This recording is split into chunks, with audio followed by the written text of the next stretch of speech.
நண்பர்களே, என்னோட 100 டேஸ் சேலஞ்சில் இன்றைக்கி ரொம்ப முக்கியமான நாள். பாதி கிணறு தாண்டிட்டேன்னு சொல்லலாம். அதாவது இன்றைக்கி டே 50. என்னோட சேனல் நேம் வந்துட்டு ஃபிட் லேர்ன் குக். இதில் வந்துட்டு ஃபிட் பார்ட் எடுத்துக்கிட்டோம் அப்படின்னா, டே 1 அன்னைக்கு என்னோட வெயிட் வந்துட்டு 86.86 கிலோ இருந்தேன். இன்றைக்கி வந்துட்டு 81.25. அதாவது நான் பெருசாக ஸ்ட்ரிக்டாலாம் ஒன்றும் டயட் இல்லை, உங்களுக்கே தெரியும். இதுலேயே வந்துட்டு ஒரு 5.4 5.5 கேஜிஸ் குறைச்சிருக்கேன். செகண்ட் பார்ட் வந்துட்டு லேர்ன்.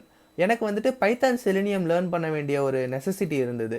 நான் என்ன பண்ணேன்னா, என்னோட லேர்னிங்கை வந்துட்டு வீக் பை வீக்காக செக்ரிகேட் பண்ணிவிட்டு டாஸ்க் மூலமாக படிக்க ஆரம்பித்தேன். இப்போ வந்துட்டு ஒரு 6 out of 8 weeks task complete பண்ணியிருக்கேன். தேர்ட் பார்ட் வந்துட்டு குக்கிங். இதில் வந்துட்டு நான் பெருசாக எக்ஸ்ப்ளோர் பண்ணல. பிரியாணி மட்டும் 3 டைப்ஸ் ஆஃப் பிரியாணி ட்ரை பண்ணேன். அது போக பேசிக்ஸ் குக்கிங் எல்லாம் வந்துட்டு கொஞ்சம் கற்றுக்கிட்டேன். இந்த second half of my 100 days சேலஞ்சை வந்துட்டு இன்னும் கொஞ்சம் டஃபன் அப் பண்ணலாம் அப்படின்னு நான் யோசிச்சுட்டு இருந்தப்போ, இந்த ஒரு வாரத்தை மட்டும் சாமிக்கு விட்டுறலாம் அப்படிங்கிற மாதிரி பொங்கல் வீக் அப்படின்னு சொல்லிட்டு ஜிம் லீவ் விட்டாங்க.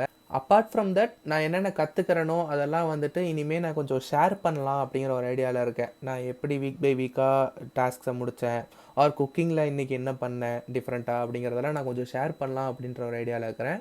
So thanks to all my subscribers. இதை நான் என்னோட செல்ஃப் டெவலப்மெண்ட்காக பண்ணாலும் you still chose to subscribe me. இனி வர நாளில் எல்லாத்தையும் நான் முடிஞ்ச அளவுக்கு ஷேர் பண்ணுறேன். நாளைக்கு பார்ப்போம். ஹாப்பி பொங்கல்.